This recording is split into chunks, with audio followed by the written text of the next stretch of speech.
Bonjour et bienvenue dans ce nouvel éclair d'infos. Comme je l'avais prévu, les ambitions des constructeurs chinois ne s'arrêtent pas à la simple exportation de véhicules. Les produire proches de leur lieu de commercialisation leur permettrait de réunir de nombreux avantages. L'un des constructeurs chinois semble bien plus avancé que les autres. Et c'est pour bientôt l'usine européenne.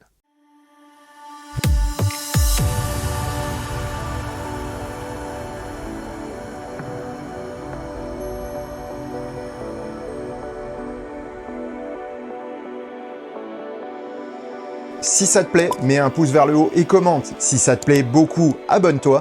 Et si ça te plaît vraiment beaucoup, dis-le partout. Merci. Je l'avais évoqué dans la vidéo d'hier. Les constructeurs traditionnels qui décident sérieusement de réaliser leur transition vers l'électrique sont face à des décisions stratégiques majeures. Vu le taux d'endettement de certains, il est totalement illusoire pour eux de financer cette transition grâce à de nouveaux emprunts. Pour contourner le problème, Ford a décidé de réaliser deux mouvements simultanés. Une concentration des productions avec des process plus efficaces et la vente d'unités de production devenues inutiles. C'est le cas de l'usine allemande de Saarlouis qui produit encore à ce jour les Focus mais dont les jours sont comptés. Le constructeur américain a en effet décidé de se séparer de cette installation afin de financer son nouveau programme et de réduire ses coûts de structure en Europe. Selon des rumeurs récentes, ce serait le chinois BYD qui reprendrait le site pour la production de certains de ses modèles, afin de soutenir son arrivée en Europe. BYD, ou Build Your Dreams, n'en est pas à son coup d'essai, et cette rumeur ferait sens. Le constructeur chinois dispose en effet de nombreuses unités de production dans le monde, comme à Elk Grove Village en Illinois, San Francisco et Lancaster en Californie, mais aussi Newmarket en Ontario ou Chennai en Inde.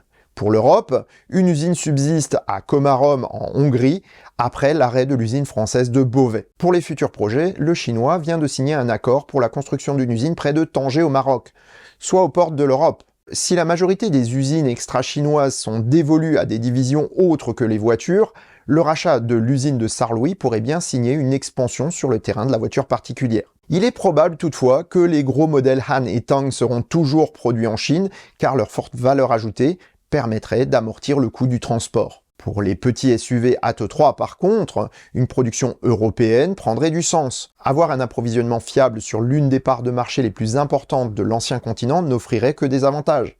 Cela permettrait de réduire les coûts, donc d'avoir de bonnes marges, de réduire le temps d'attente pour les clients, et en plus, l'image de constructeurs chinois serait neutralisée par une production européenne. Toyota et Hyundai Kia ont déjà eu recours à cette méthode pour s'imposer en Europe avec succès. Il n'y a pas de raison que cela ne fonctionne pas pour BYD. Ceci n'est toutefois que la première étape, et BYD ne s'arrêtera probablement pas là. La commercialisation de ses futurs produits comme la Seagull, la Dolphin ou la Seal en Europe nécessitera des moyens de production. Avec une fabrication locale, ce sera un bon moyen de contenir les prix et de concurrencer efficacement les constructeurs traditionnels.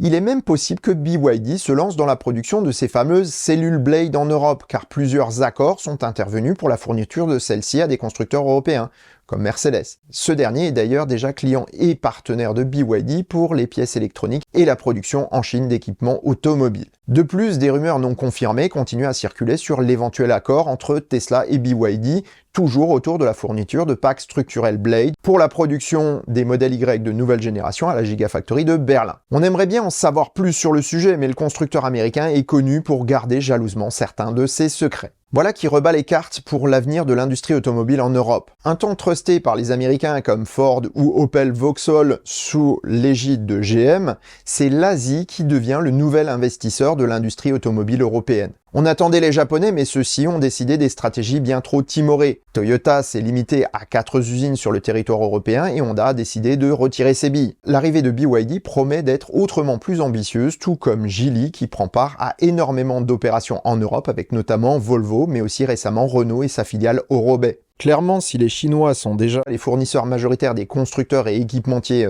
européens, ils sont prêts à s'implanter sur notre continent sous leur propre marque, et leurs autos pourraient bien devenir plus européennes que celles des marques historiques nées en Europe. À suivre assurément. Et sur ces bonnes paroles, je vous souhaite bonne route et vous dis à bientôt pour un prochain épisode de Choucroute Garage. Portez-vous bien.